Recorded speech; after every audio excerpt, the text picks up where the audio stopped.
Hello guys, what's up and welcome back to my channel. Today, at long last, I'm doing my Shang-Chi review, even though I said I would post this like 6 days ago now. I've had a busy week. Just let me live my life, guys. But now I'm ready to talk about what we all want to talk about, Shang-Chi, an amazing, amazing movie. Spoilers ahead, but let's just get right into it. As I just said, I absolutely adored this movie. Top 5 MCU for me. I think so much of it worked. The humour was on point, the characters were amazing, and of course, the action was absolutely phenomenal. Let's start there. Let's start with the action.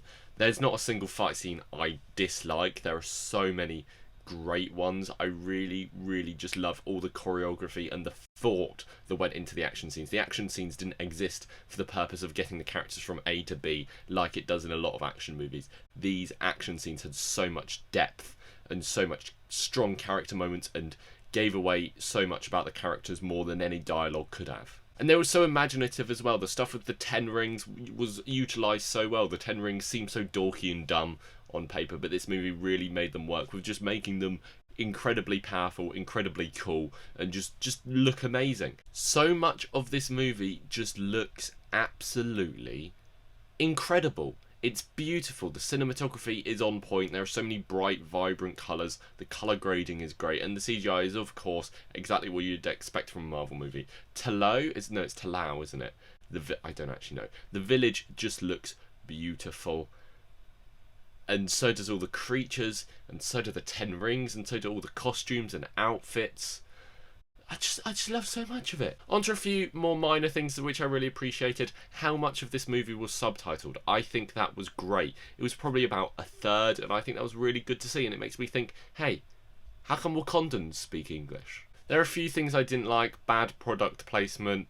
I think the big battle at the end with the dragons was one of the weaker battle scenes in the entire movie, one of the weaker action scenes, and like, just a big CGI monster wasn't the most interesting way to end this movie, but I didn't dislike that element of it. I just think that element of it was below everything else we saw in the rest of the movie. But what I really appreciated about this movie is that this is probably the MCU's least superhero thing. Like, this isn't a superhero movie, this is a kung fu, this is a fantasy movie to me, and I really love that Marvel decided to take it in that direction. I think that was really well done. But you know what?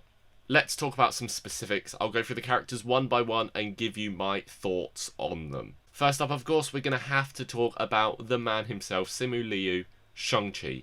Amazing addition to the MCU.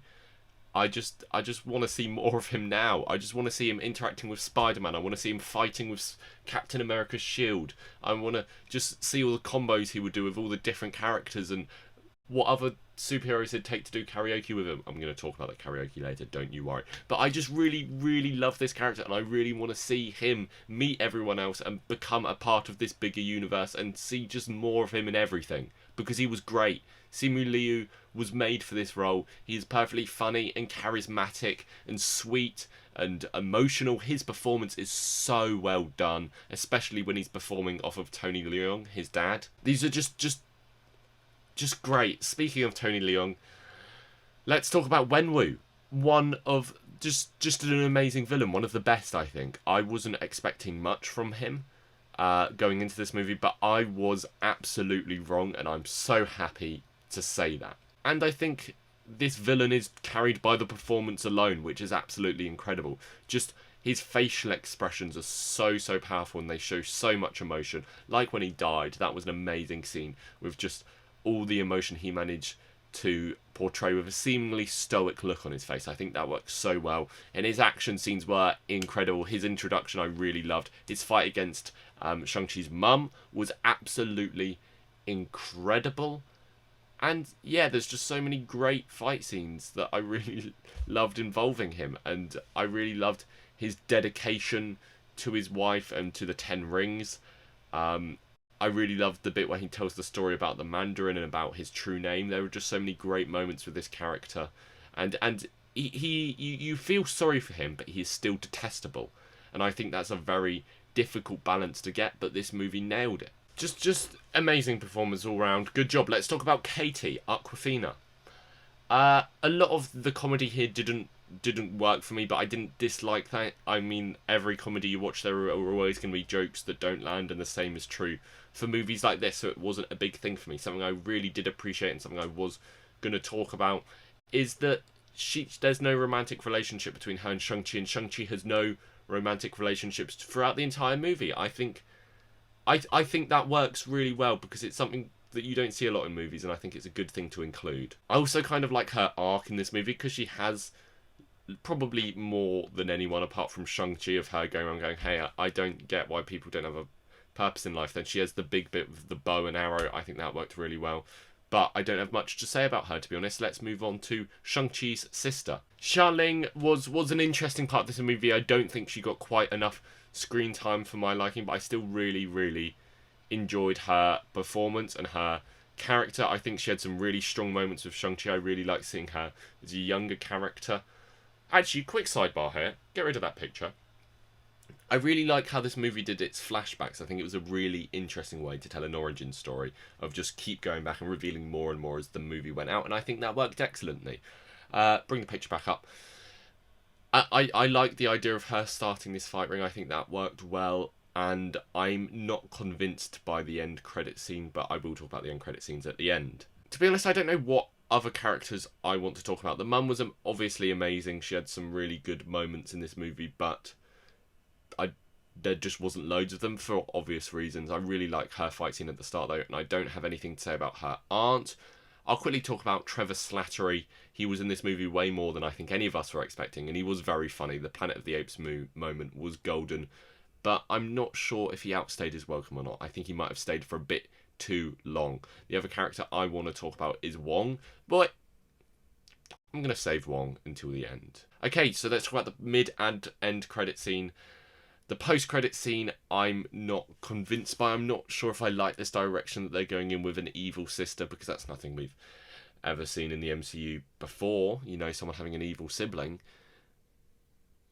Anyway, yeah, I just want to see what they're doing with this, I think, before I make up my mind. Because in my mind, I think I'd rather her stay as an ally to Shang-Chi rather than an enemy. But who knows, she might not even be an enemy because we don't know what she's doing with the Ten Rings and whether she's going to use them for evil or good. But I think she'll use them for evil. Okay, I love this movie. I would give it a 9 out of 10, I think.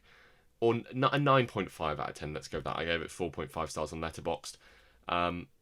Let's talk about the mid-credit scene, because it was the best mid-credit scene in any Marvel thing ever. Not only did we have the reveal of Captain Marvel with long hair, how did she grow that so fast? Bruce Banner human, the Ten Rings sending a signal somewhere, maybe the Eternals, maybe Galactus.